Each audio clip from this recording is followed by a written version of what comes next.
Don't be alarmed, the quasi-shimmering light before you is a trans-dimensional gateway to other worlds, other voices, other thoughts, and other realities. Up feels like down, and down feels like the number 7 on a Wednesday morning. Don't worry, that quivering, blood-boiling sensation under your eyebrows is all a part of the charm. Welcome to the PCC Multiverse.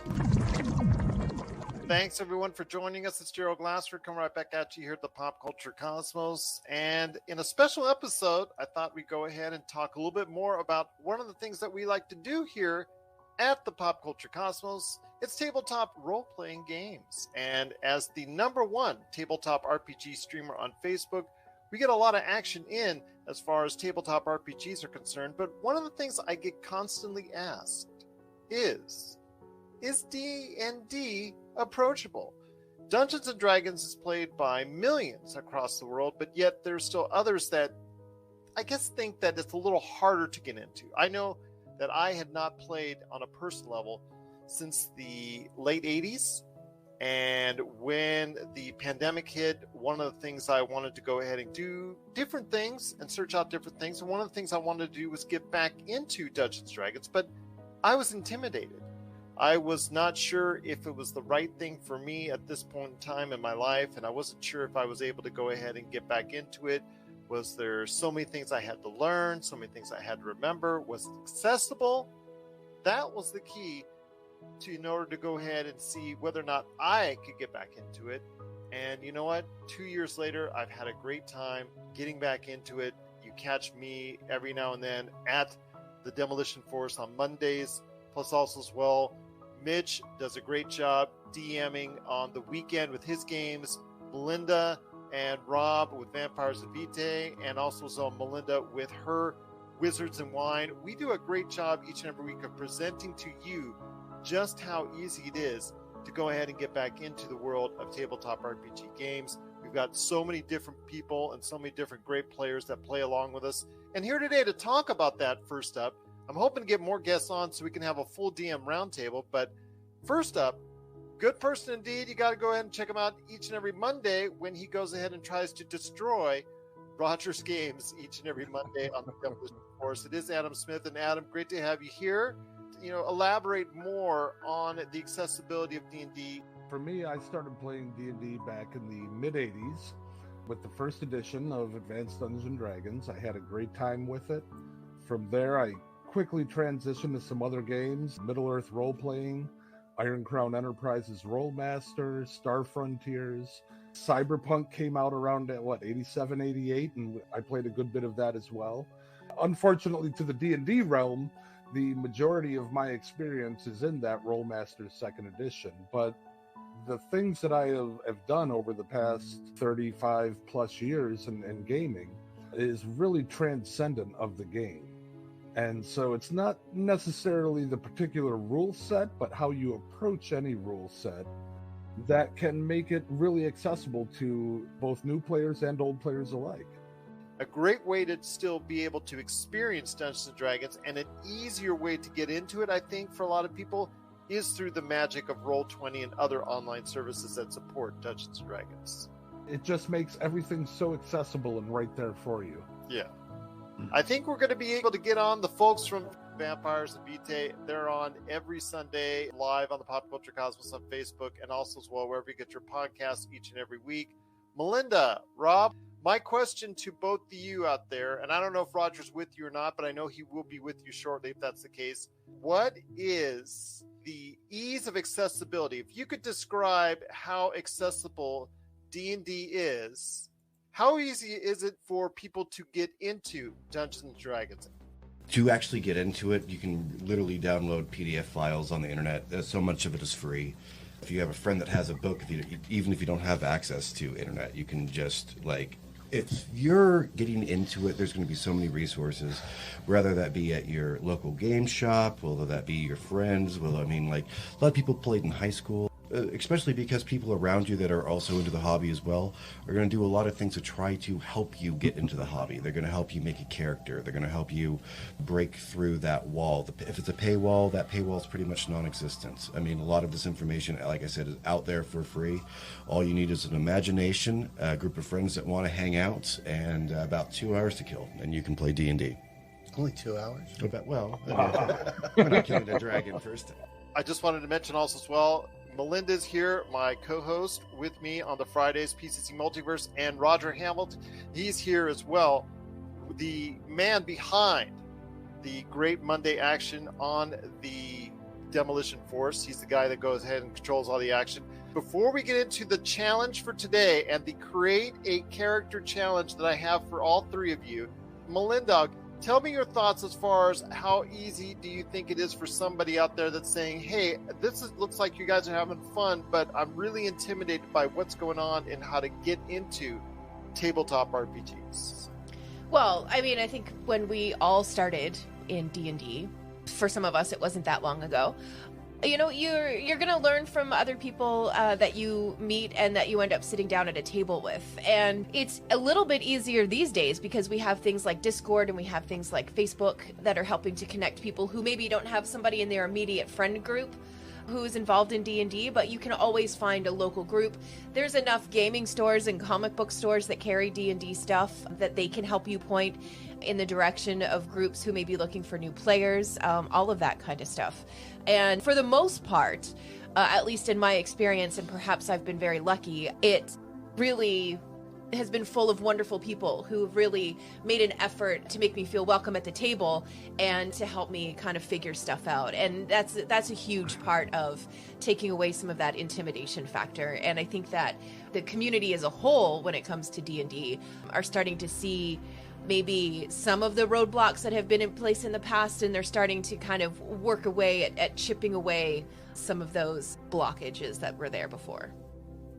Now, Roger, as the host of our chaotic, and I'm saying that word nicely, Monday games, you deal with a lot of newbies. You also deal with a lot of experienced individuals, but you've dealt with a lot of newbies, myself included, coming back to it after 30 years. So I want to hear your thoughts as far as how accessible do you think it is in today's environment to go ahead and get into Dungeons & Dragons? A lot more now than it used to be. I mean, back when we were kids, you had to go find all the stuff and then buy it and then find the group. Nowadays, you can log into your computer and it's right there for you. You can instantly get a group and everything. So it's as accessibility, it's really easy. It's really simple. And even some libraries now carry some of the D&D source materials, and I've heard of some around the country that will let you use one of their rooms to do a game or something in. But then there's game stores that are everywhere now, and they have groups. You got the Adventures League, and they welcome new people all the time. But if you go to a store, sometimes you're going to have to pay to play, but you can use their resources. So it's a little different. But yeah, like Robbie was saying, you can go to D&D Beyond or Wizards of the Coast website now and download the free PDF of the starter kit pretty much. Get everything you need to know for monsters, for dungeon mastering, and for being a player. It's all right there, and it's technically free. That even includes dice, because you get digital dice out of that. So you don't even have to go and get some dice. I mean, completely free if you have internet access. Yeah, I've always welcomed newbies because I like converting people to nerds. Bring I've out been pretty good at it over the years. Well, the nerd was already there. You're just freeing the nerd. Yeah. Sometimes you got to cultivate a little bit, but it all comes together. And we've had, we've had over 20 players in Demolition Force over the years, and some of them were brand new. I mean, Octavio, when we very first started, day one, Octavio was brand new, had never played before. Right. And unfortunately, life happened, and he had to go get a damn job. So and a girlfriend, man. Two at once. Yeah. So I really enjoy bringing new players in, especially into my game, because I have so many veterans, and half the players are also DMs. So I think it's a pretty welcoming environment into a game like the one that we play in. I have seen a lot of people who are like gatekeepers, and they're like, no, we don't want the new people. No, they'll just ruin it with their ideas. That's what it's about. Not hard and fast rules, as guidelines, and you're supposed to have fun. Yeah, it's more of guidelines. But once again, it's the DM Roundtable here at the Pop Culture Cosmos. By personal request and by listener request, we are back at it once again right here. Our great DMs are here giving their thoughts. Adam, I think we've got something evil in mind as far as for our crew there at Vampires and Vitae. I want to go ahead and pose a challenge to them. But before we do, I want to hear your thoughts on creating a character. Most players and most people have some sort of a point of reference when it comes to the game. Be that King Arthur, Robin Hood, a movie they saw, Lord of the Rings, etc. They understand what a Legolas is, or a Gandalf is, or a Robin Hood, or a King Arthur. So they have these archetypes in mind. But we're not going to find out what you are yet. We're going to go stat by stat. And so you roll that 14. Wow, you're actually stronger than most people in this world. Why? And I ask the new player, why? Well, I worked for a blacksmith. Maybe I had to wield a hammer. I was like, okay, let's go with that. That sounds great. So you worked as an apprentice blacksmith. And then next up, we're going to roll the dice again, and here comes dexterity. And oh my goodness, this person rolls a 17. They are just incredible with their hands, with their quickness. Their actual manual agility is off the charts from a normal person. And when you can explain that to them as a DM, you ask the question again, why? Why would you be that dexterous? And you just probe back and forth with questions while creating the character. And that allows them to answer. And in doing so, they are creating the actual personality, the actual background of something that didn't exist prior to them rolling the dice.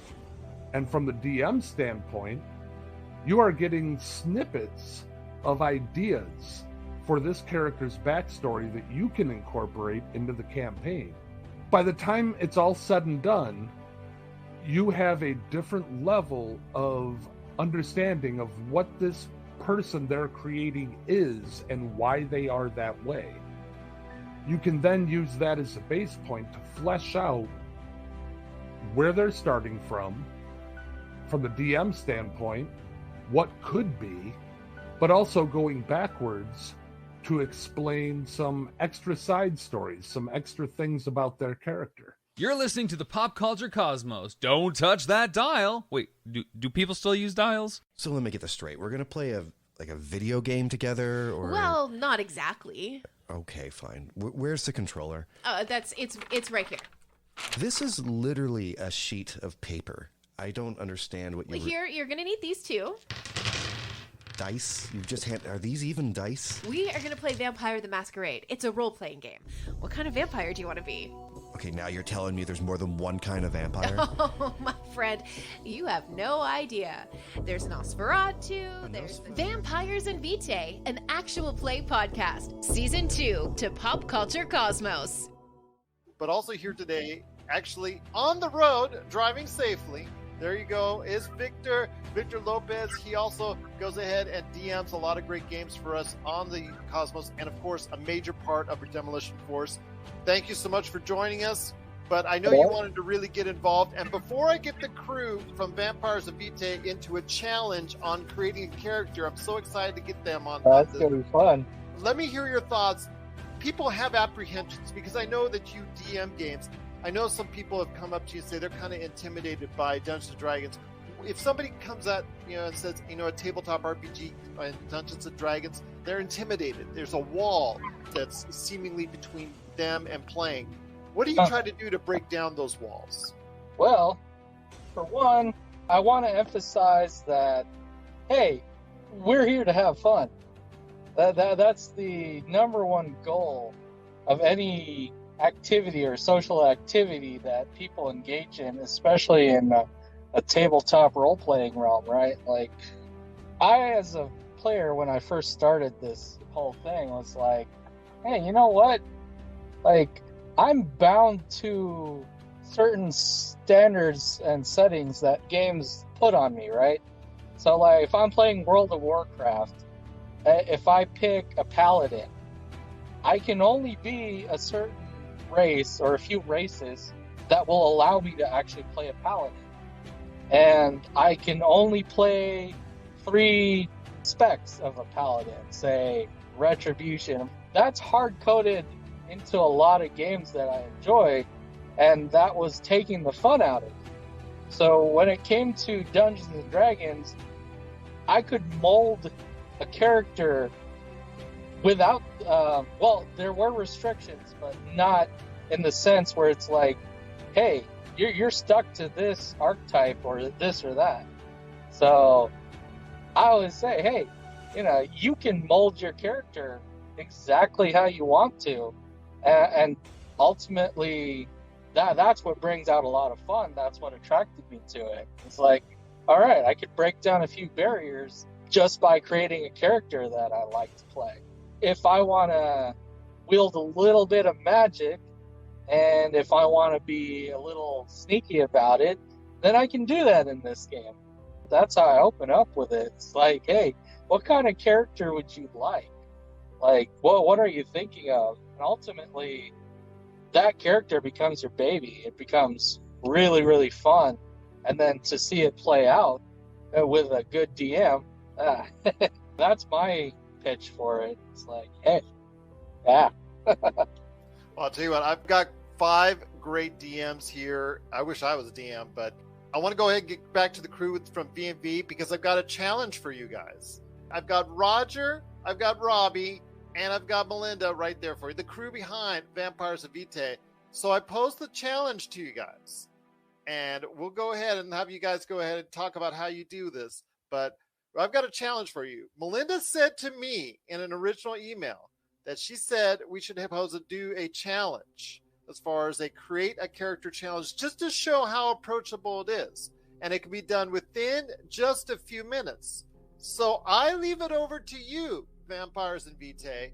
I want you to go ahead and create 3 characters and just show everyone out there, and also whoever's listening out there, to go ahead and find out exactly how easy it is from point A to point Z to have a character that's ready to go to play a tabletop RPG game.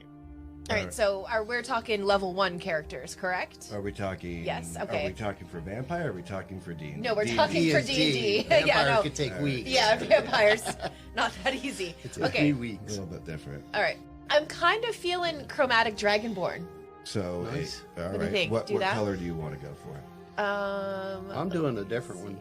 Are you Got already my own creating your character own? over here, yeah. All right. So Rod's got his own thing going All right. on. All right.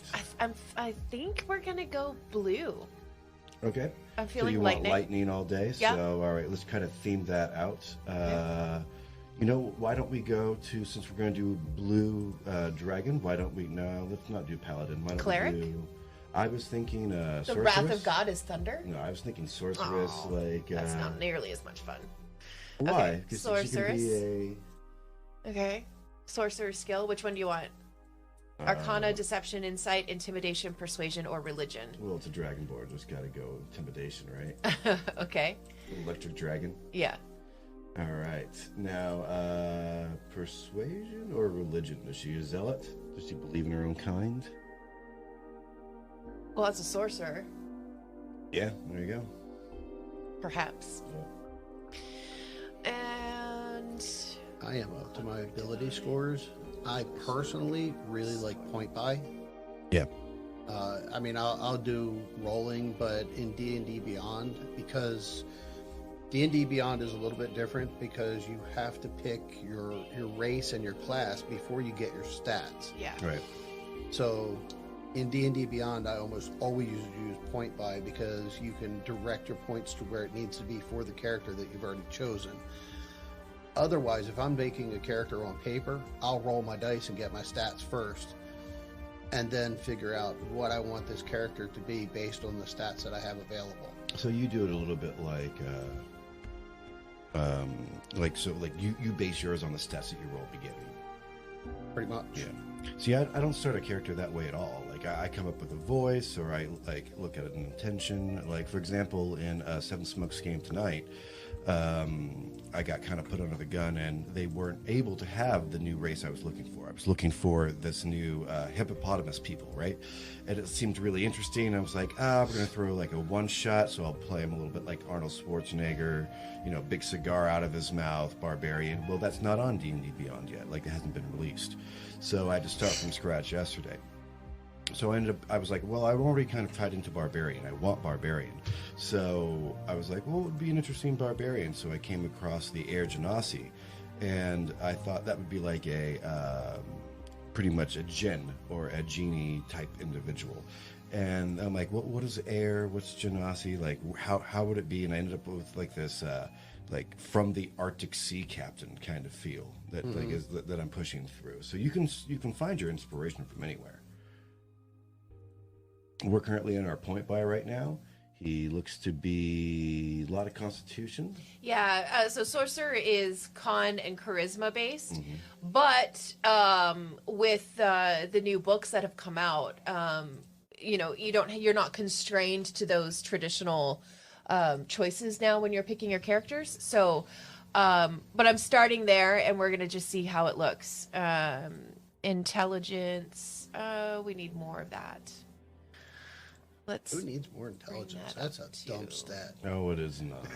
Wisdom is often my dump stat for some reason. Yeah, right. Try to be a wizard. Yeah. Most powerful build in the game without. So some after intelligence. you start playing for a little while and you've made a couple of characters, you get to understand how the different characters, different classes and races and stuff fit together with the stats. And a lot of people pick a dump stat for a particular type. And the dump stat is the one that you're going to have the lowest statistics in, or the lowest numbers in. So I have my character made.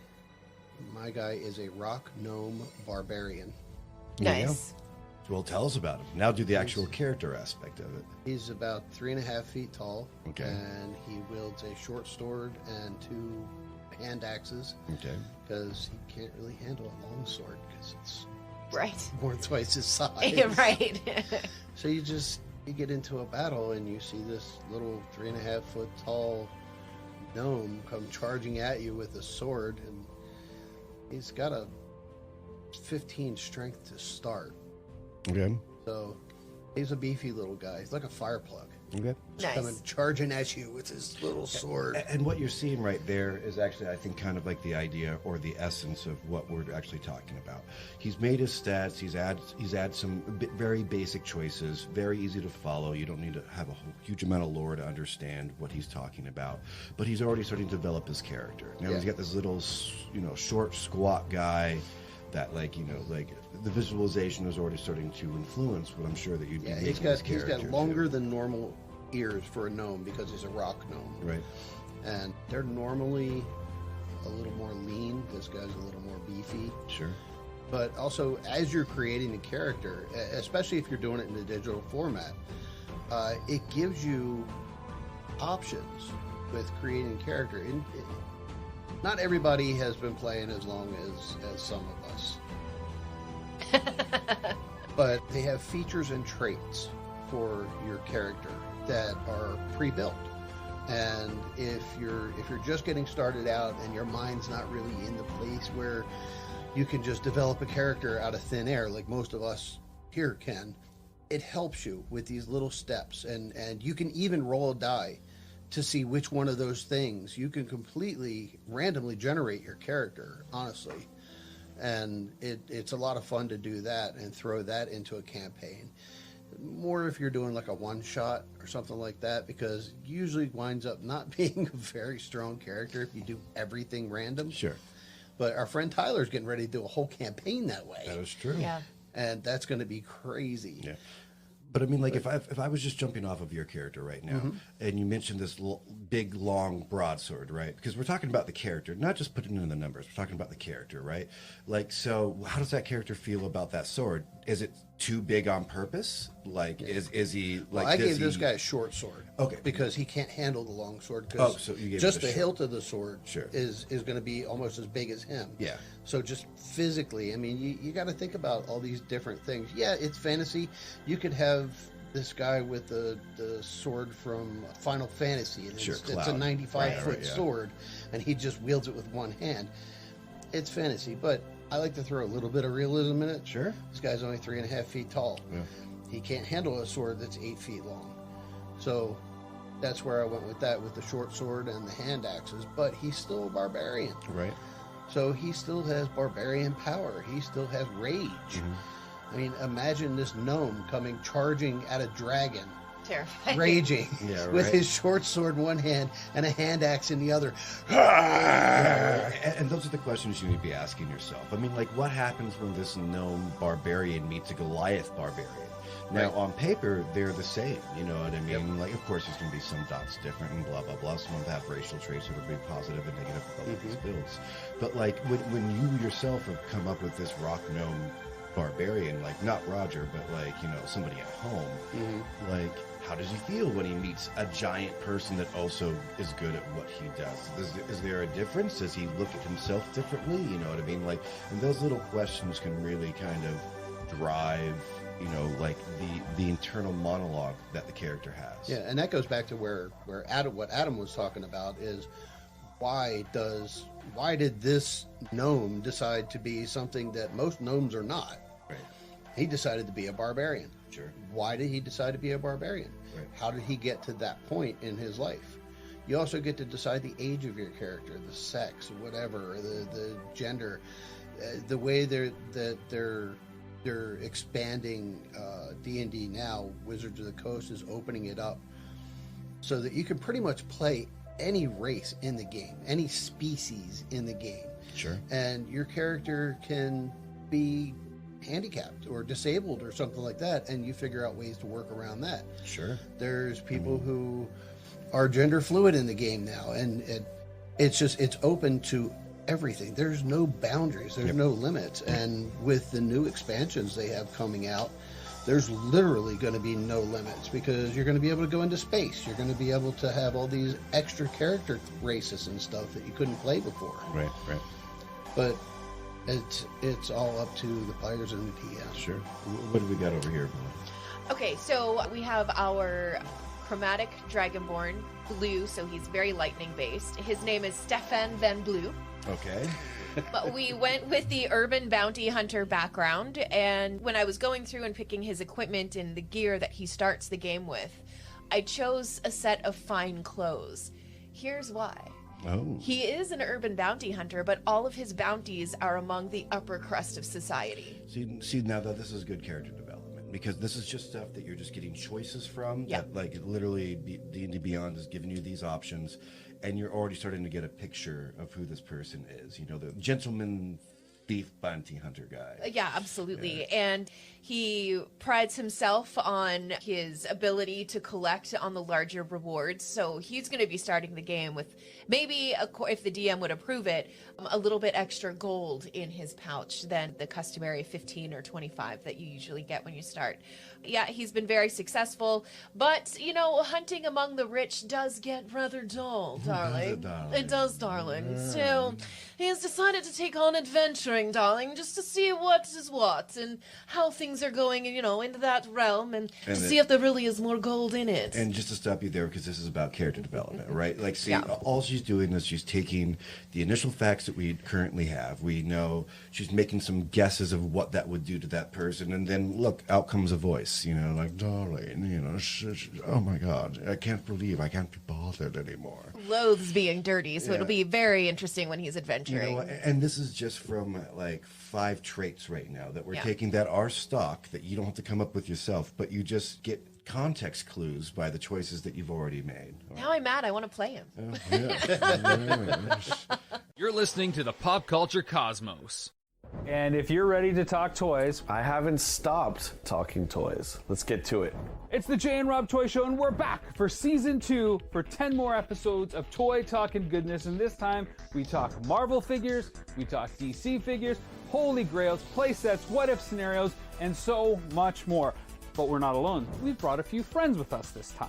All that and of course our action figure spotlight. So check out the Jay and Rob Toy Show season 2, exclusively on Jinx Esports TV Canada. All right, so what else we got going on with this? That's as far as I've gotten with him. And that is more than enough than level 1. You know what I mean? And with mine, I hadn't assigned a background because I clicked the wrong button. So I just went back and I gave him a background. So he is of a noble background. Nice. He's the 5th in line for the crown.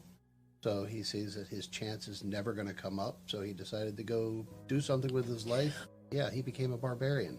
Oh, man. You know what I've just decided about our characters? Your character was our last bounty, and we've ended up in the same adventuring group. There we go. Well, there's a complete circle there, right? So you have one individual that is a noble. You have a person that is faking being a noble almost. Now, all of a sudden, you have the beginning of an adventure party. They know immediately how to interact with one another.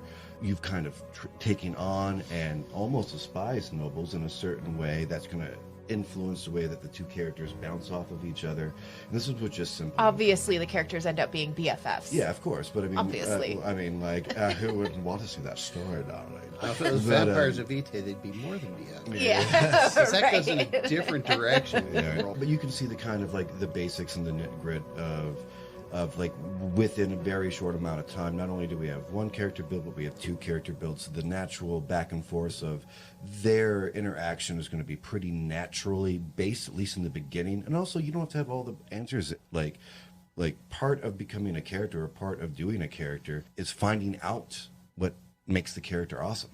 You know what I mean? Like you may start off hating a certain thing, and the character arc is finding out why you shouldn't be hating it or hated it wrong in the wrong place, or now you really want to kill it. That's perfectly fine too. Right. But with this, just these simple little choices, these tiny little things that what they're going to do is they're going to influence and accent.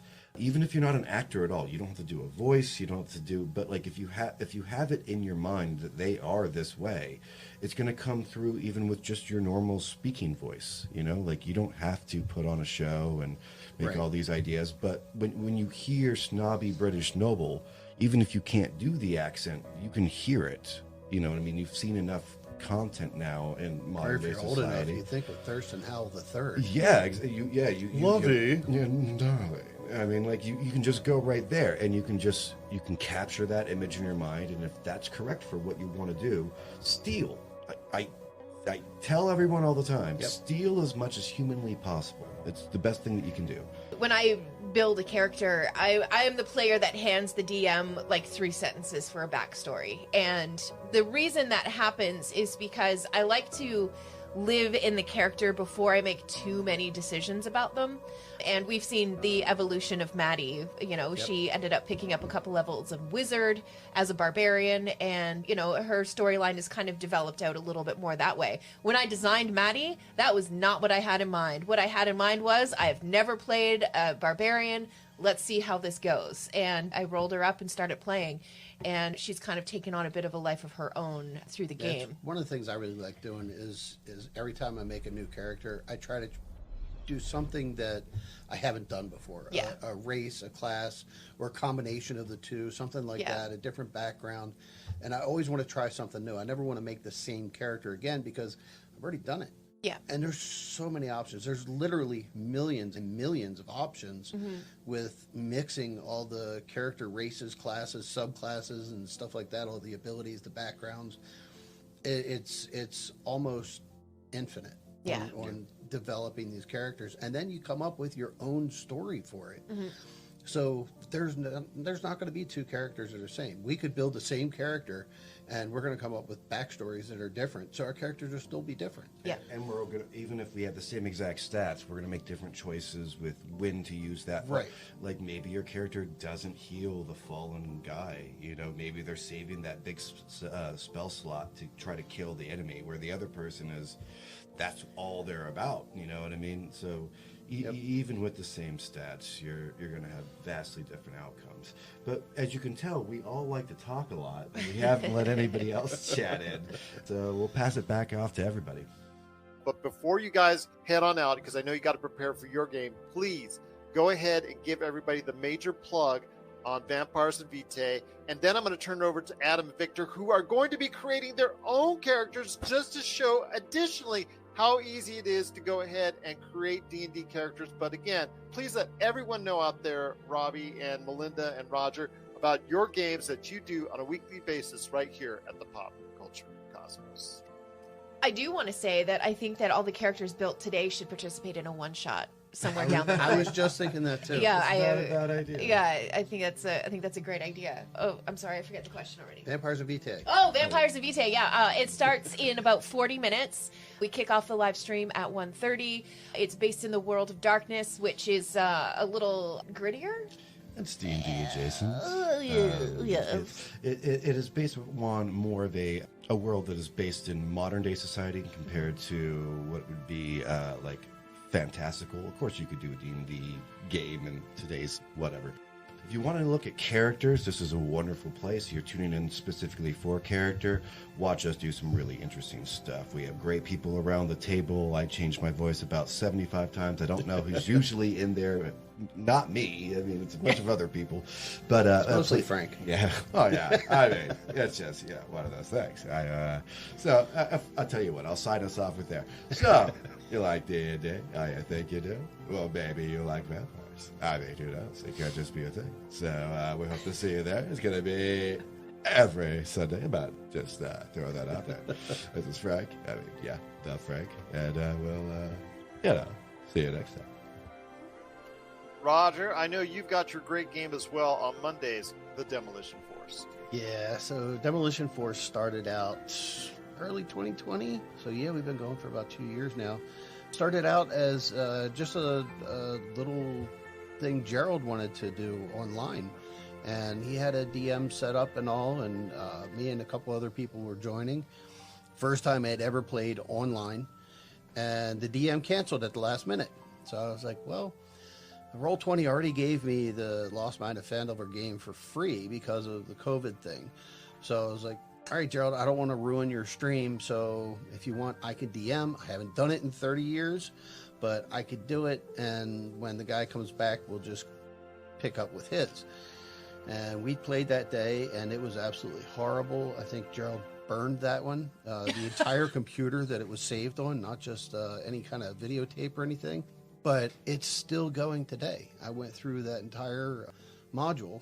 Gerald is the only other person than me that was there the first day. Once we got to the end of it, everybody was like, but we want to fight dragons. We want to go find that green dragon, and we want to kill it, and we want to do this, and we want to do that. And so I was like, okay. So I put some thought into it, and I extended the story, and it's become this massive homebrew monstrosity that we're approaching 100 sessions of now, and gone through 20-some players. I keep a lot of players in the game because people have lives, and if you're in my game, you can't make it 1 week, okay, your character's just not there. But if there's a TPK, hey, that character's still going to live. So it's sometime between 2 and 3 we get on there, because it's difficult getting that many people together every single week at the same time. But check us out. We'll be there tomorrow between 2 and 3. We play until 6, and that's all Pacific time. Once again, it's Roger Hamilton. He is of the Demolition Force. It's on every Monday. And in case you can't watch our live showcases, you can always go ahead and check us out. It'll be there in the archives for at least a little while. Now, I will tell you, the first episode was burned by Facebook. Not me, I will say that. But I do have it on file just for giggles. Plus, it's also available on the YouTube channel as well. So, yes, if you want to go ahead and check out some great tabletop RPG action, of course, big shout out to Mitch, who does his stuff on the weekend, Victor, who stops on by and does his stuff every now and then, plus also as well Demolition Force on Monday, and Vampires and Vitae every Sunday as well. If you can't catch it live, please go ahead and check it out on Twitch, YouTube, and especially Facebook at the Pop Culture Cosmos. But before we head on out, before I ask Adam and Victor the final question I want to ask them, I want to go ahead and give them a chance to go ahead and create the characters, but also thank you so much to Vampires of Vitae for stopping by, because I know they need to prepare for their games, but I'm going to get Adam and Victor back on to go ahead and close us on out. Guys, you are up for the challenge in creating a character as well, so I leave the floor to you guys now to go ahead and create a challenge. I did want to mention again, and I wanted to mention this, I know Adam was going to just reassure you, everyone out there, if you're even just unsure about all the possibilities, it's overwhelming and it goes over your head as far as creating a character, you can always choose a pre-built character right from the get-go. Get you started and on the way. So Adam and Victor, I leave it now up to you. You can go ahead and create your characters. I turn it over to you, Adam and Victor. All right, so the way I want to do this is, Victor, Yes. you and I have been friends for a while, and I've actually been looking to restart a D&D campaign. I have somebody that's pretty experienced, but I know you and a couple of the other guys have never played D&D before, but I think you guys are going to have a ton of fun. All right, what do you got? Well, we've already had a conversation about point of reference, talking about things like Conan the Barbarian, The Princess Bride, Lord of the Rings. So you have kind of an understanding of what fantasy is. And now what we're going to do is we're going to create something that is going to be our fantasy. It's going to be our story and how we put it together. Okay. And so I know there's a lot of rule books. I know it's really intimidating, but I think we can start this off fairly quickly, and we can get you rolling and kind of understanding who you're going to be in this entire thing as well. So we already talked about the dice rolling and kind of what a stat means. So we're going to start that off right now. That's going to be our very first step in finding out who you are in this world I've created. One really quick thing, just a little bit of background for you, is that no matter what your character becomes, this is what your character knows. Okay. At this point, there's a rather large city that I have named City A because I am not a creative DM on the fly. And outside of City A are a bunch of rural farming communities that actually supply that city. Now, there's a great forest off to the east, and that houses a few different races and a few little, kind of like hippie settlements. And then off to the west is a coast, and there's a couple of small towns there like fishing villages. And that's the entirety of what your character understands about the world. Okay. Now we're going to go ahead and create your character. So you have your 3d6, right? Yes. All right. So what I need you to do right now is we're going to start by figuring out how strong is your character. And because I'm a nice DM and I don't want anyone to be too far behind the curve, if you roll a 1, I need you to re-roll that particular dice. Okay. So we're not going to accept that. So go ahead and roll your strength right now and let's see what you end up with. We're rolling a 3d6? That would be correct. Okay, 17. A 17 is astronomical. When you think about it, 6 and a 5. When you think about a 17 when it comes to strength, yes, you are talking about professional level, even going upwards of Olympic level weightlifters. This is a person that is extremely well built and incredibly strong compared to the rest of the population. Now, I got to ask you a question. Yes. And we're just going to do a basic one. Why would your character be so strong? What has your character done? Well, you mentioned farming settlements that help supply the City A of goods and such. So definitely grew up in a farming community. Okay, so a farming community, you would have been one of the people that worked on the farm. Yes, labor. Kind of like, is throwing hay bales and that right. stuff. Now, was that one of your parents' farms, or was that maybe another family member, or were you working within the community? Yeah, I would have to say probably one of my parents' farms. Okay, so your parents owned a farm and you worked on that farm growing up. Yes. That's a great reason to explain why your character is so hardy and strong. The next thing we're going to do is we're going to roll 3d6 again, and we're going to find out how dexterous your character is. Oh, a 15. My goodness, sir. Yes. You're not only, like I said, almost what we would consider Olympic level strength for a professional athlete when it comes to that, but you are extremely coordinated and fast as well. Now, that could be something that might involve some of perhaps maybe the animals on the farm as well, being able to react to, Oh, to right. what they would do. That's a possibility. Sheep But gets then- out, gotta chase him down. There could be some other things aside that, but why do you think that your character would have become that? Why would your character become so agile? Well, honestly, going back off of our parents' farm, definitely don't want to lose livestock, and sometimes the fencing or the other animals that have to keep them at bay, they slack, and so where the slack falls off, I have to pick up. All right, so you feel a bit of a strong family connection in making sure that your family's farm works out well, and you felt that responsibility and you handled it. Oh, of course, and not only just for my family's farming profits, but also for the city. Oh. Like, yeah, if we start to lose stuff, the city suffers ultimately. Thanks for checking out the PCC. You know, the pop culture cosmos. We'll be back in one moment.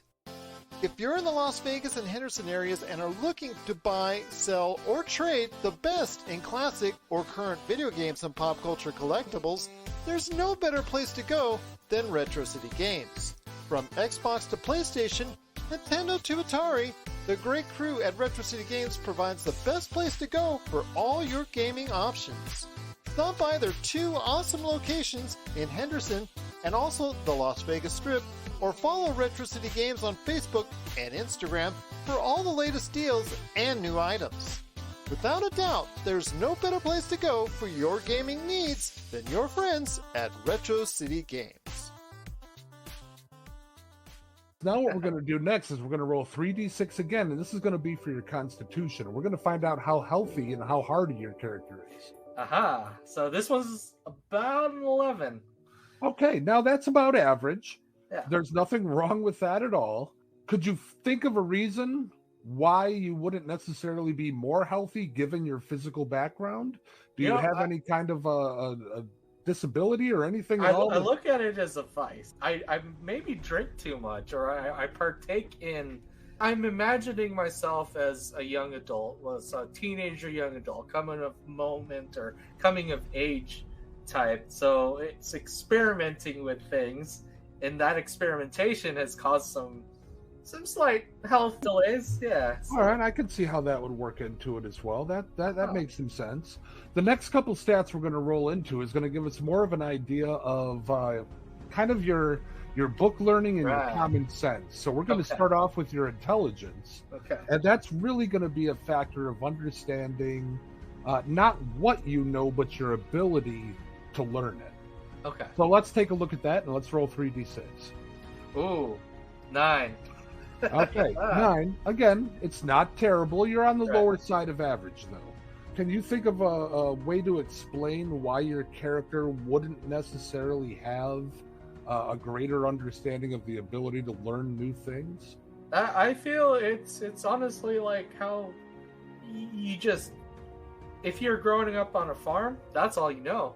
Sometimes you're stuck to your routine.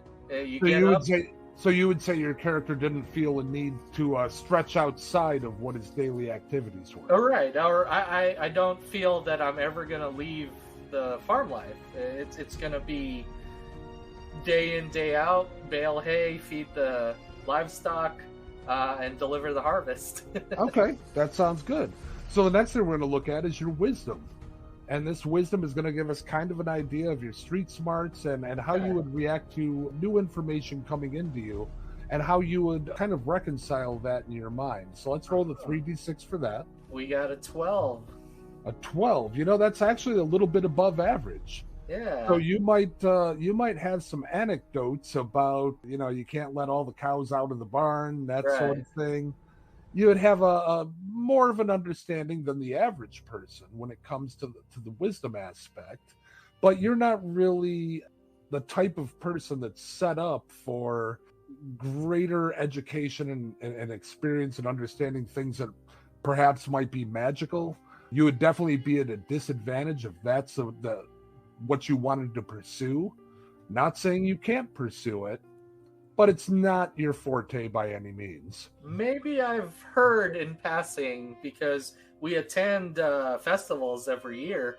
Maybe I've heard of adventures passing by, and it kind of stuck like, hey, you know, there may be something else out there than just this life. Certainly, and that could be something you want to pursue. The last thing we're going to do is we're going to look at your charisma, and this is kind of how you present yourself to the world and how the world perceives you. Okay. So let's go ahead and roll those 3d6 and see where we are. We're at a 14. You know what? That's actually pretty good. You would be a popular kid amongst the rural community. Yes, yeah. So that, you know, maybe the girls or the boys or however it works out, you know, are interested in you. You're a popular person. Yeah. You know, you definitely fit in well in the societal venue.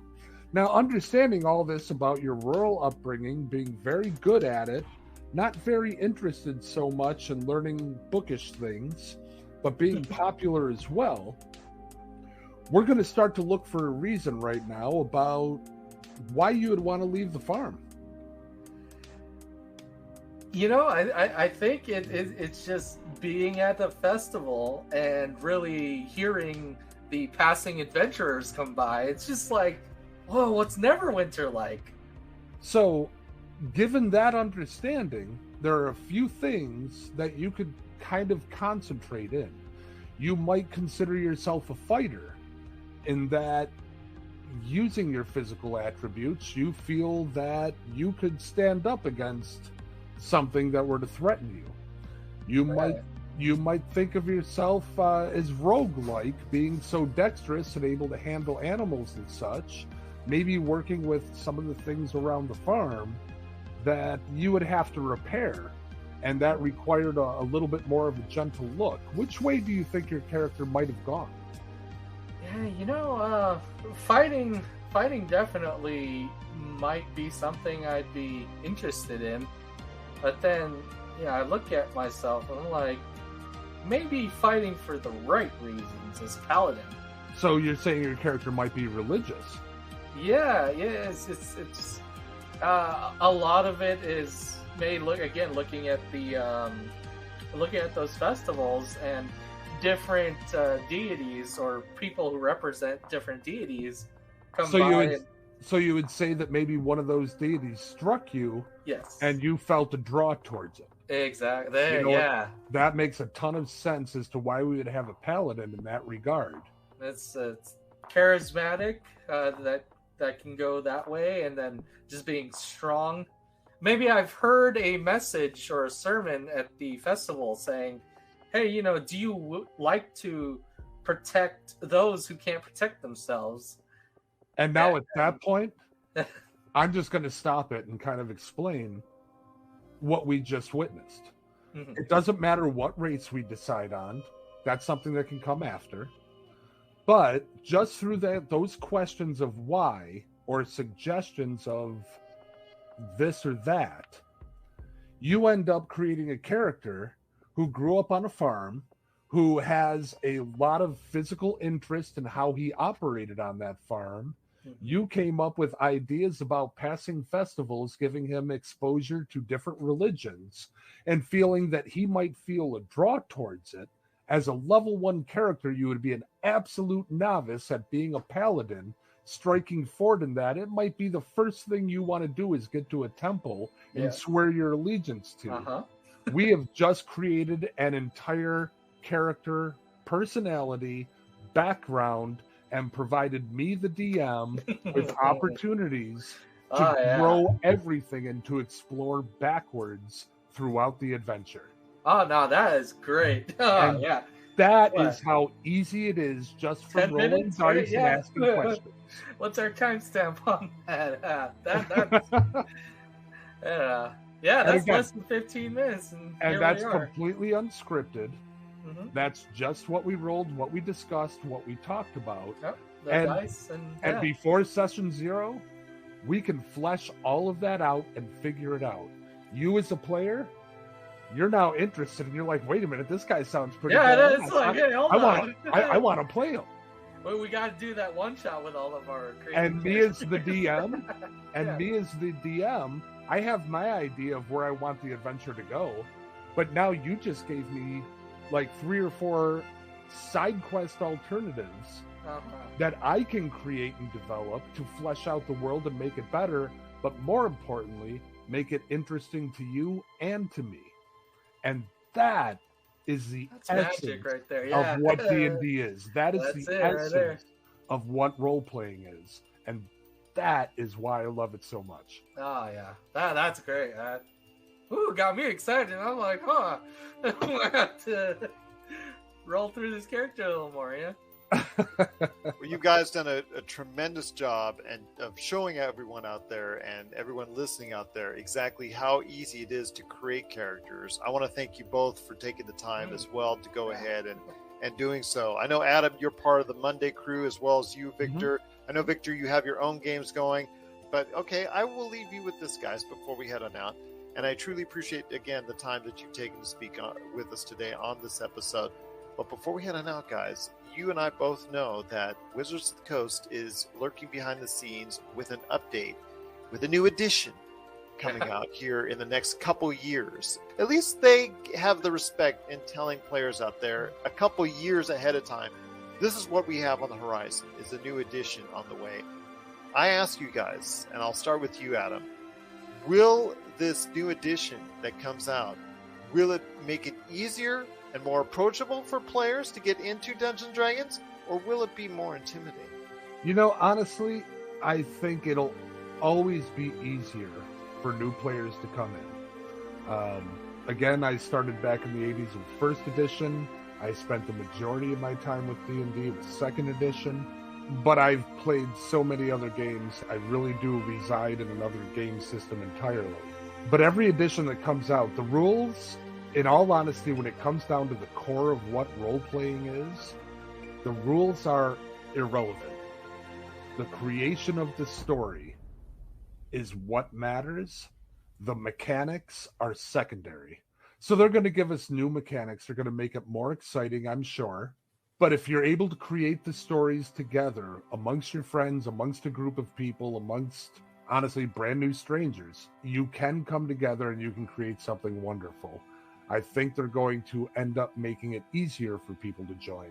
I just hope they don't make it so easy that old farts like us aren't sitting there going, wait a minute, that's too easy. I hope so for the same thing as well. And thank you so much, Adam. I truly appreciate you being part of today's show. But Victor, I will leave the last word for you, my friend.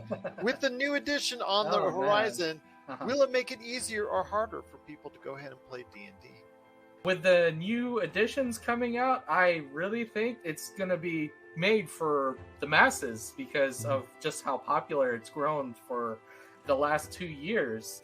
I mean, you look at all the groups on Facebook and social media and everywhere. There's just groups on groups and platforms coming out to accommodate all these games and stuff. So I think definitely Wizards of the Coast and their direction it is just going to not only increase the fan base of this wonderful platform, but also make it to where it becomes a global, worldwide phenomenon, even bigger than what it already is. And it's just a blessing to be sharing in this space and really enjoying what has become of this whole thing. Old and new alike can really just come together and enjoy the core of role-playing and stuff like that. So that's it.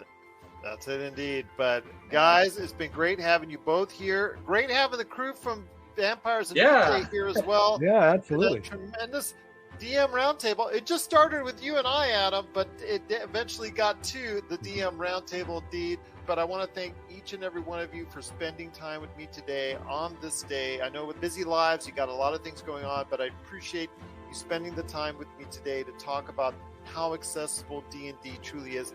And if it inspires anyone to go ahead and join up today with a game local in your area, or go ahead on social media, search out games, go and get people into playing D&D on a platform such as Roll20 or whatever you can go ahead and find it on. Because if you search out on social media and just ask out there, you know what?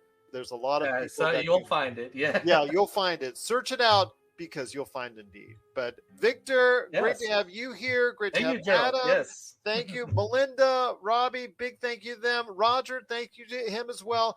Go ahead and check out all of our games right here at Facebook at Pop Culture Cosmos. Please go ahead, make sure you like, share, subscribe, follow, or do anything that you can to support us right here at the Pop Culture Cosmos.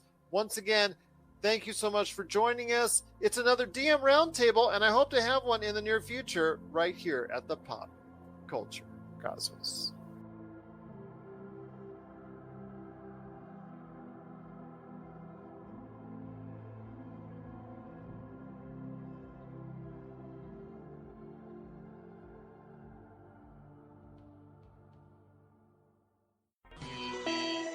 You're listening to a Weeby Geeks Network podcast.